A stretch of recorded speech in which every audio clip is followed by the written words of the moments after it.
Hello guys, स्वागत है आपका अपने चैनल द अल्टीमेट बिलीवर पर। आज मैं लेकर आई हूँ आपके लिए history of banking sector in India. तो शुरू करने से पहले आपको एक बात बता दूं कि आप लोग के क्वेश्चंस होंगे कि हमें ये कौन कौन से एग्ज़ाम में हेल्प करेगा। तो ये बेसिकली आपको IBPS के सभी एग्ज़ाम्स में हेल्प करेगा, जैसे कि SBI clerk, SBI PO, IBPS clerk PO, RRB clerk PO।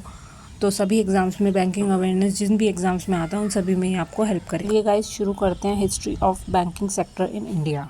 तो गाइस जो इंडियन बैंकिंग सेक्टर है उसको 3 फेजेस में डिवाइड किया है, जिसमें से फर्स्ट फेज़ है हमारा द प्री इंडिपेंडेंस फेज़, जो कि 1770 से 1947 तक चला, जिसमें फर्स्ट बैंक जो इस्टेब्लिश हुआ था वो था बैंक ऑफ हिंदुस्तान, जो कि 1770 में इस्टेब्लिश हुआ, लेकिन 1832 में जो फेल हो गया। और उसके जो मुख्य कारण रहे वो ये रहे कि प्रॉपर रेगुलेशन ना होना, फ्रॉड्स एंड मिसमैनेजमेंट, और साथ ही में और भी बहुत सारे बैंक्स जो थे वो इस्टेब्लिश हुए थे, लेकिन उनका भी सभी मोस्टली में यही हुआ कि सबका ही फेलियर हो गया। और सभी के एक कॉमन रीज़न था, प्रॉपर रेगुलेशन नहीं था, फ्रॉड बहुत ज़्यादा होते थे और मिसमैनेजमेंट के कारण ये सब हुआ।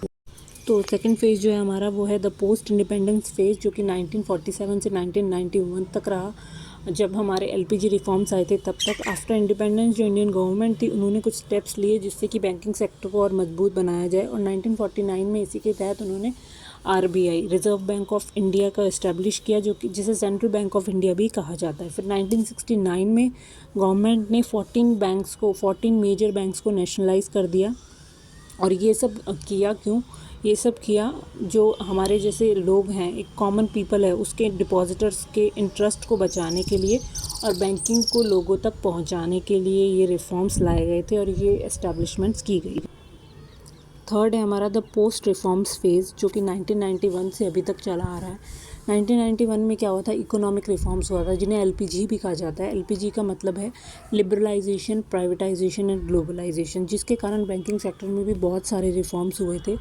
और उन रिफॉर्म्स को अगर एक्सप्लेन किया जाए तो उसमें यह है कि गवर्नमेंट जो है उन्होंने प्राइवेट बैंक्स को अलाउ किया।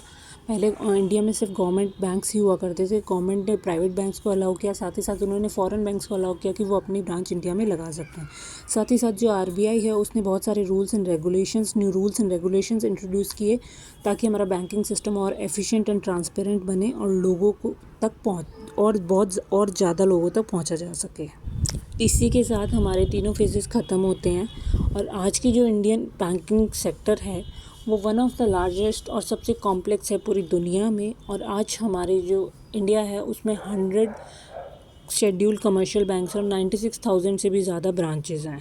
और जो हमारा बैंकिंग सेक्टर है वो पब्लिक सेक्टर बैंक्स के द्वारा डोमिनेटेड है, जिसमें प्राइवेट बैंक का पार्टिसिपेशन भी है और वो बहुत अच्छा ग्रोथ भी कर रहे हैं। और जो हमारा बैंकिंग सेक्टर है वो हमारी इंडियन इकोनॉमी में बहुत ही इम्पॉर्टेंट रोल प्ले करता है और ये आगे कमिंग ईयर्स में और बढ़ने की संभावना है।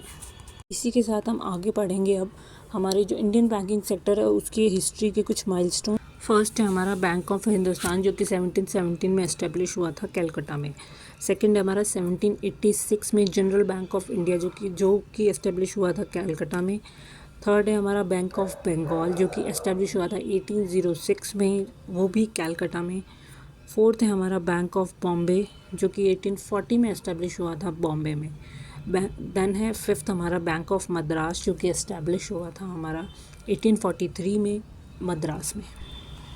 सिक्स्थ है हमारा जो 3 प्रेसिडेंसी बैंक्स थे, bank of Bengal, bank of Bombay and bank of Madras, जिसे 1922 में एमलगमेट कर दिया गया था, मर्ज कर दिया गया था और जिसे नाम दिया गया था इम्पेरियल बैंक ऑफ इंडिया, और जिसे आज के टाइम पे state bank of India SBI कहा जाता है।